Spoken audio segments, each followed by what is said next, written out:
જય શ્રી કૃષ્ણ મિત્રો, કેમ છો તમે બધા?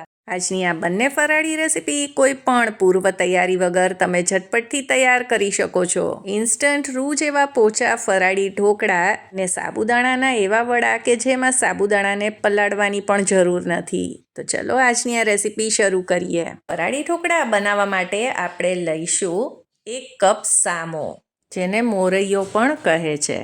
તો આજના ઢોકળા બનાવવા આપણે કોઈ પણ સ્પેશિયલ લોટ બહારથી લાવવો નહીં પડે અને ન તો કંઈ સ્પેશિયલ તૈયારી કરવાની છે. તો એક મિક્સર જારમાં આપણે આ 1 કપ સામાને ઉમેરી દઈશું અને હવે આપણે આને પીસી લઈએ. તો આપણે આને થોડોક દરદરો રાખવાનો છે, ન વધારે પડતો બારીક અને ન વધારે પડતો જાડો. જો આવું તમે આને પીસશો તો ઢોકળા જરા પણ ચીકણા નહીં બને અને સરસ જાળીદાર ફૂલશે. આને એક મિક્સિંગ બોલમાં કાઢી લઈએ. હવે આ જ મિક્સર જારમાં ઉમેરીશું 1/4 કપ સાબુદાણા. તો સાબુદાણા અને સામાને શેકવાની પણ જરૂર નથી. તો હવે આને પણ આપણે પીસી લીધું છે અને આનું ટેક્સચર પણ સામા જેવું જ રાખવાનું છે. આને પણ મિક્સિંગ બોલમાં ઉમેરી દઈએ. હવે સ્વાદ પ્રમાણે મીઠું ઉમેરી દઈશું અને આની સાથે જ 1 ચમચી ખાંડ ઉમેરીશું. આનાથી ઢોકળા ગળ્યા નહીં બને પણ ટેસ્ટ સરસ આવશે. 1 ચમચી આદુ મરચાંની પેસ્ટ ઉમેરી છે અને અડધો કપ મીડિયમ ખાટું દહીં ઉમેરી દઈશું. દહીં ન હોય તો 1 કપ તમે છાશ પણ ઉમેરી શકો છો, પણ દહીંથી સરસ રિઝલ્ટ મળે છે. હવે થોડું થોડું પાણી ઉમેરતા જઈશું અને ઢોકળાનું બેટર તૈયાર કરી લઈશું. તો અત્યારે મેં 1 કપ પાણી લીધું છે અને બિલકુલ તેલ ન પીવે અને ચીકણા ન બને તેવા સાબુદાણાના વડા, રૂથી પણ પોચા એવા સાબુદાણાના પરોઠા, એક જ તૈયારીથી બનતી આ મિની ફરાળી થાળી અને સાબુદાણા પલાળવાની ઝંઝટ વગરના આ નવા સાબુદાણાના વડા, આવી ઘણી બધી ફરાળી અને અવનવી રેસિપીસ છે મારી ચેનલ પર, તે પણ જરૂરથી ચેક કરજો. તો થોડું થોડું કરતાં 1 કપ પાણી અત્યારે એડ કર્યું છે. તો આપણે આવી કન્સિસ્ટન્સી અત્યારે આની રાખવાની છે. આને રેસ્ટ આપ્યા પછી જો જરૂર લાગશે તો થોડુંક પાણી ઉમેરીશું. તો હવે આને 15 મિનિટ માટે આપણે રેસ્ટ આપવાનો છે અને પછી આપણે આને ચેક કરીએ તો તે પહેલાં કરતાં થોડુંક બેટર ઘાટું થઈ ગયું છે, કેમ કે સાબુદાણા થોડુંક પાણી એબ્ઝોર્બ કરે છે. તો 3થી 4 ચમચી જેટલું પાણી આપણે આમાં ઉમેરીશું બેટરની કન્સિસ્ટન્સી એડજસ્ટ કરવા. વધારે પડતું પાણી નથી ઉમેરવાનું, નહીંતર પછી ઢોકળા ફૂલશે નહીં. ઢોકળા સરસ રીતે ફૂલે તેના માટે 1 ચમચી ઈનો એટલે કે ફ્રૂટ સોલ્ટ ઉમેરી દઈશું અને તેને મિક્સ કરી દઈશું. 1 ચમચી તેલ ઉમેરી દઈશું એટલે ઢોકળા ખાવામાં કોરા ન લાગે. હવે એક વખત આપણે આને મિક્સ કરી લઈએ. તો આ ઢોકળાનું બેટર તૈયાર છે. તો તમે આની કન્સિસ્ટન્સી જોઈ શકો છો, આવી હોવી જોઈએ.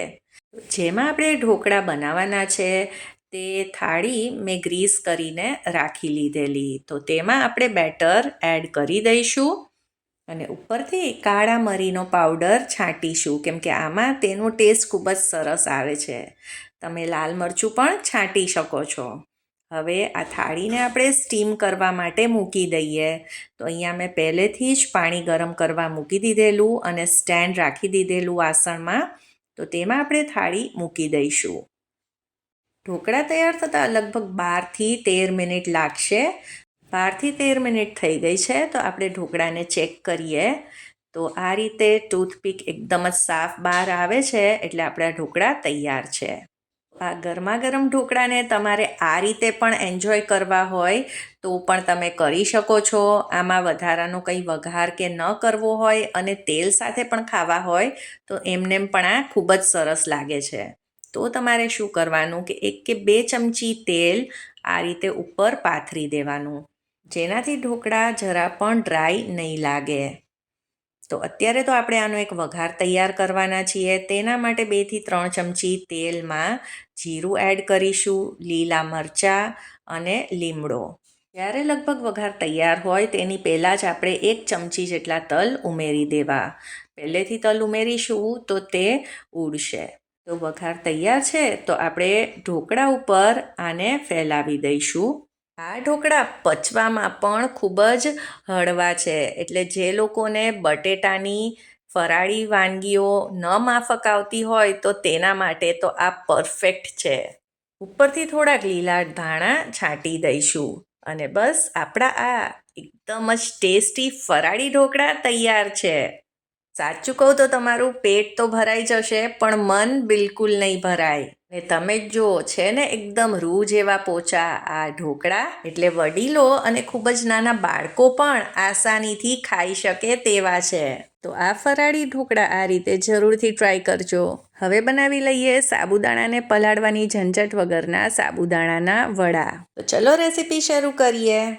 તો આજે આપણે 1.5 કપ સાબુદાણાથી આ વડા તૈયાર કરવાના છીએ અને છેલ્લે હું એ પણ જણાવીશ કે આજના માપથી કેટલા સાબુદાણાના વડા તૈયાર થાય છે. તો તમે નાના મોટા કોઈ પણ સાબુદાણા આમાં લઈ શકો છો. સાબુદાણાને એક પેન કે કઢાઈમાં લઈ લઈશું અને હવે સાબુદાણાને લો ફ્લેમ ઉપર આપણે શેકી લેવાના છે. ખાલી સાબુદાણામાંથી મોઇશ્ચર જતું રહે તેટલા જ શેકવાના છે. આનો કલર નથી ચેન્જ કરવાનો. તો હવે 2 મિનિટ થઈ ગઈ છે તો આપણે ગેસની ફ્લેમ બંધ કરી દઈશું. સાબુદાણાને એક પ્લેટમાં કાઢી લઈએ અને તેને એકદમ જ ઠંડા થવા દઈએ. તો સાબુદાણાને આપણે પીસવાના છે પણ એકદમ ઠંડા થાય પછી જ. અહીંયા 8 નંગ બાફેલા મીડિયમ અને નાની સાઇઝના બટેટા લઈ લીધા છે. તો બટેટાને બાફીને એકદમ જ ઠંડા કરી લેવાના છે. તો જો બટેટા ગરમ હશે તો વડા પણ ચીકણા બનશે. હવે બટેટાને આપણે ખમણી લઈશું. તમે પોટેટો મેશરની મદદથી તેને મેશ પણ કરી શકો છો. અને હજી સુધી તમે મિની ફરાળી થાળીની રેસીપી ચેક કરી કે નહીં, જેમાં ખૂબ જ ઓછા સમયમાં ફક્ત એક જ તૈયારીથી તમે મસાલેદાર સૂકી ભાજી, એકદમ જ નવું રાયતું અને કલાકો પછી પણ ચવળ ન બને તેવા રાજગરાના પરોઠાની રેસીપી છે. અને રાજગરાનો એવો પરફેક્ટ શીરો કે જરા પણ ઘી છૂટું નહીં પડે અને ચીકણો પણ નહીં બને. ફરાળી રેસીપીસની લિંક ડિસ્ક્રિપ્શનમાં આપી દઈશ, જરૂરથી ચેક કરજો. હવે બટેટાને ખમણી લીધા છે અને એક તરફ રાખી દીધા છે અને સાબુદાણા પણ ઠંડા થઈ ગયા છે. તો આપણે તેને મિક્સર જારમાં ઉમેરી દઈશું અને આને આપણે પીસી લઈશું.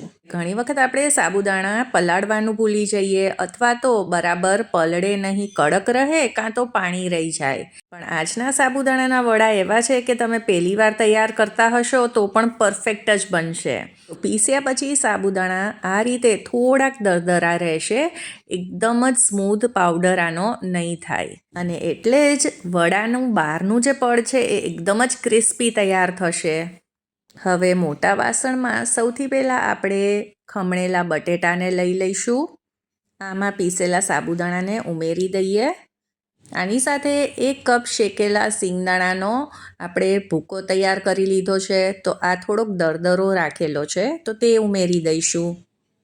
આદુ મરચાંની પેસ્ટ ઉમેરી છે 1 મોટી ચમચી. 1 ચમચી જીરું ઉમેરી દઈશું અને 1 ચમચી આખા મરીનો અધકચરો પાવડર કરીને તે પણ ઉમેરીશું. વડામાં ખાટો મીઠો ટેસ્ટ આપવા માટે 2 ચમચી ખાંડ એડ કરી છે. તમે આની જગ્યાએ દળેલી ખાંડ પણ ઉમેરી શકો છો.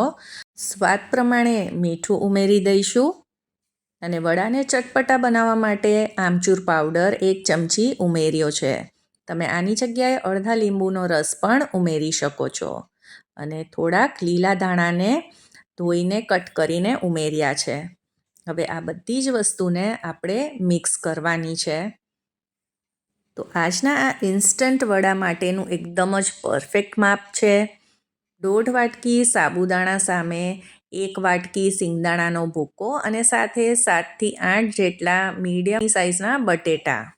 તો હવે જ્યારે તમે આને મિક્સ કરશો તો સૌથી પહેલાં તો આમાં બાઇન્ડિંગ નહીં આવે, પણ જેમ જેમ તમે આને મસળતા જશો સાબુદાણાના કણ છે તે સોફ્ટ થતા જશે અને બટેટાની સાથે તે બાઇન્ડ થતા જશે.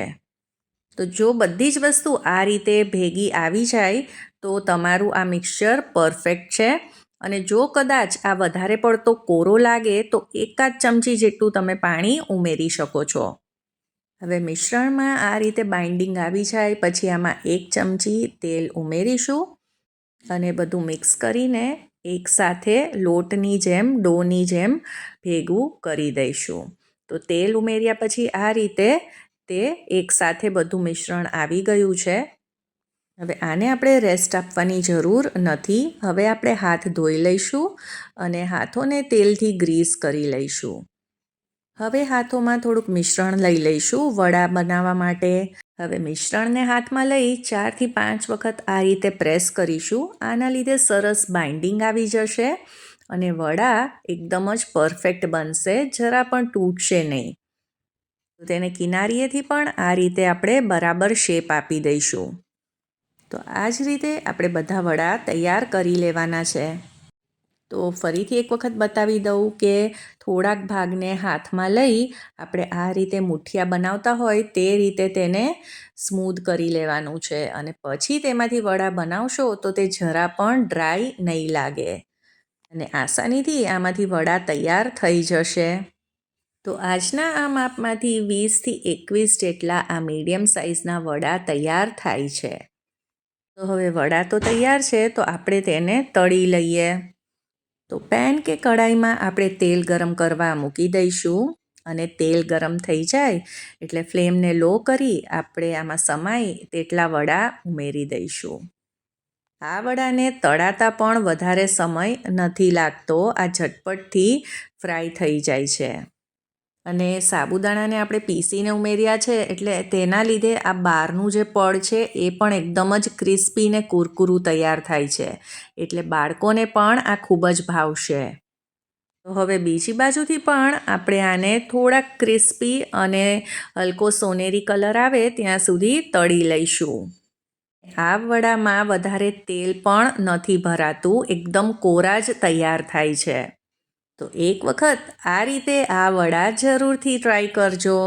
આશા કરું છું આજની રેસીપી પસંદ આવી હશે અને જો પસંદ આવી હોય તો તેને લાઈક કરજો, તમારા ફ્રેન્ડ્સ અને ફેમિલીમાં શેર કરજો અને મારી ચેનલ ચાર્મીસ ગુજરાતી રસોઈને જરૂરથી સબસ્ક્રાઈબ કરજો. સૌને જય શ્રી કૃષ્ણ.